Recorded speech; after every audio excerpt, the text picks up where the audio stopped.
उपवास का मेन कारण परमेश्वर से कुछ पाना नहीं है, परमेश्वर को खुश करना नहीं है, उसका आर्म ट्विस्ट करना नहीं है। उपवास हम मेन रीजन से जो करते हैं वो ये है, आप अपने शरीरों को अपने अधीन ले आते हैं। आज कितने सारे मसीह हैं जो शरीर की अधीनता में जीते हैं, उनका शरीर जो बोलता है वो करते हैं, वो अपने शरीर के गुलाम हैं। आज आप देखेंगे वो कलीसिया जाते हैं, जैसी आराधना होती है वो सो जाते हैं, क्योंकि शरीर के गुलाम है, उनका शरीर उन्हें चलाता है। अगर उनका मन नहीं करता वो नहीं करते, वो शरीर के और वचन हमें बताता है रोमियो 8 में, जो शरीर के अनुसार चलते हैं वहां मृत्यु है, मगर जो आत्मा के अनुसार चलते हैं वे परमेश्वर के पुत्र हैं। तो फास्टिंग का एक पहला कारण जो है वो ये है कि हम अपने शरीर को जो आत्मा है उसकी अधीनता में लेकर आते हैं। उपवास करते हैं इज फॉर स्पिरिचुअल डायरेक्शन। पहला जो मैंने आपको बताया था वो था टू सबड्यू योर फ्लेश, अपने शरीर को आप आत्मा की अधीनता में लेकर आते हैं। दूसरा जो है वो है टू गेट स्पिरिचुअल डायरेक्शन, आत्मिक डायरेक्शन परमेश्वर आपको देता है। जब आप फास्टिंग करते हो तो जो परमेश्वर की आवाज है वो हमेशा से आपकी ओर है।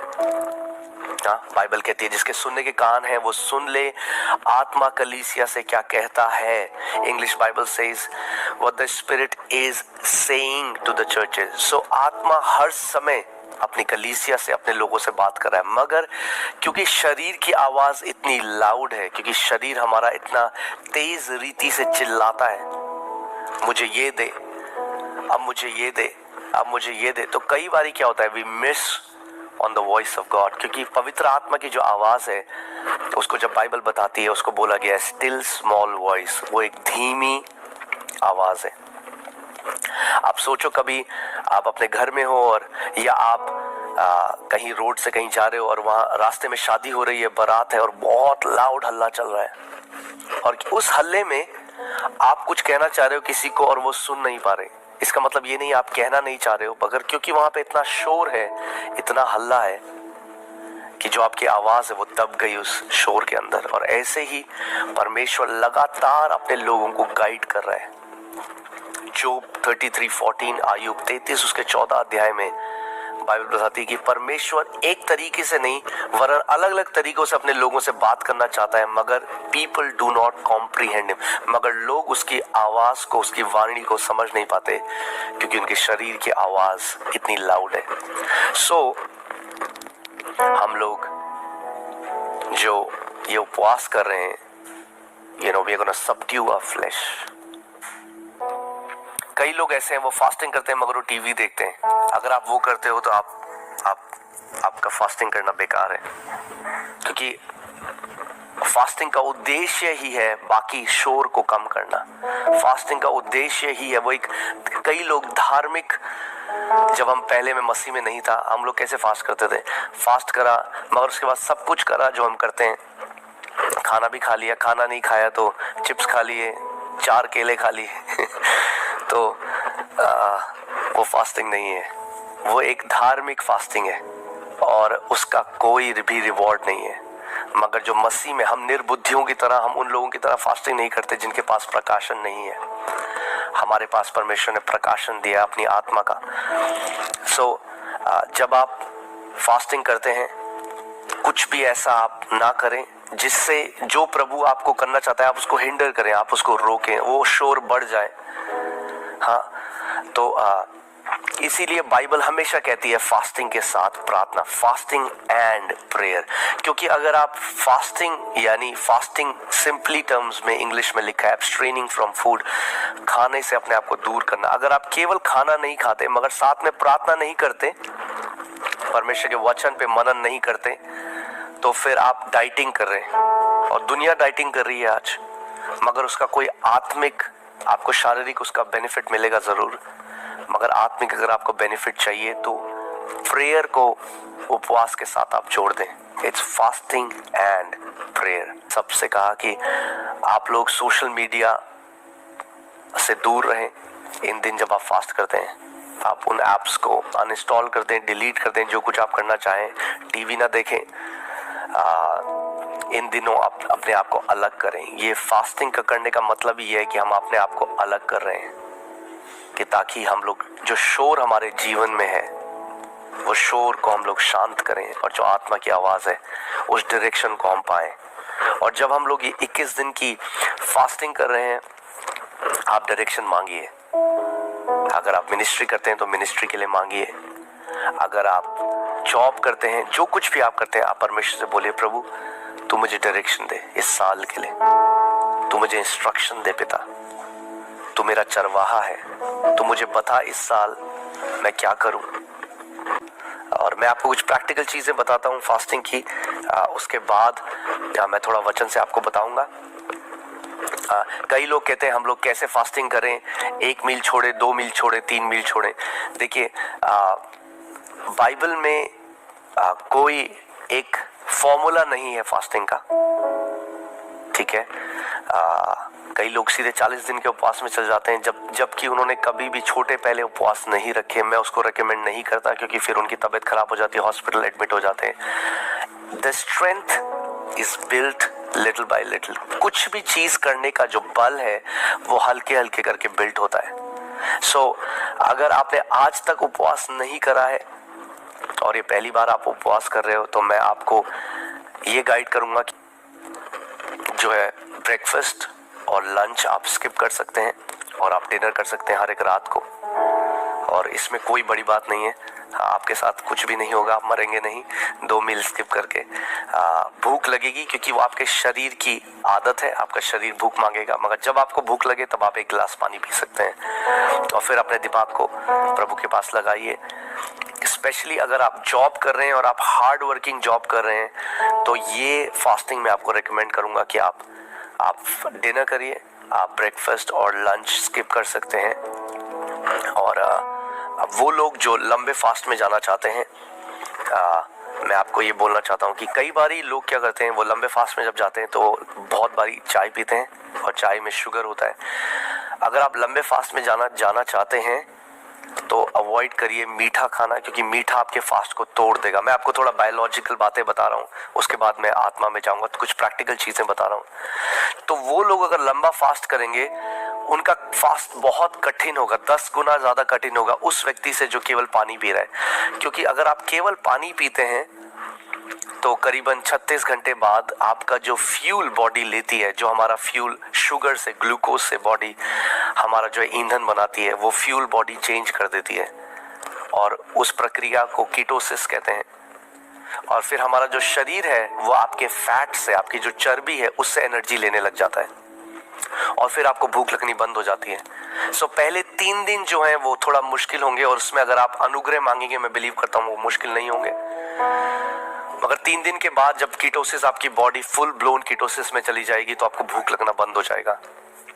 किसी भी आराम से, फास्टिंग इतना डिफिकल्ट नहीं है क्योंकि लोग गलत तरीके से करते हैं, इसीलिए मुश्किल होता है। मीठा मत खाइए, कोई भी फ्रूट्स मत खाइए अगर आपको लंबा फास्ट करना है। अगर आपको केवल रात तक खाना खा लेना है फिर कोई प्रॉब्लम नहीं है, क्योंकि आप समझ रहे हैं इट्स नॉट, इसमें कोई मेडल नहीं है कि मैंने 40 दिन तक कुछ नहीं खाया।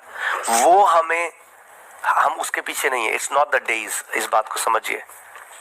वरना हम फरीसी हो जाएंगे, एक दूसरे को जज करेंगे, अरे तू 2 दिन भी फास्ट नहीं कर सकता, देख मैंने 8 दिन किया, देख मैंने 21 दिन किया, और हम उन फरीसियों की तरह हो जाएंगे, यीशु मसीह ने कहा, जो अपने आप को अनुग्रह से दूर कर देते हैं। सो वो लोग जो फास्टिंग कर सकते हैं वो एनकरेज करें उन लोगों को जो नहीं कर सकते। हमेशा हमें परमेश्वर के राज्य में वो लोग बनना है जो एक दूसरे को बढ़ाएं, नीचे ना करें, कंपेयर ना करें, तुच्छ ना जाने किसी को जो आपकी तरह नहीं है, मगर हमें वो बड़े भाई बनना है जो अपने साथ में भाई बहनों को और ऊपर लेकर आए, उनको एनकरेज करें। सो मैं यही कहता हूँ कि अगर आपने आज तक फास्टिंग नहीं करी, so start with 2 meals fasting a day.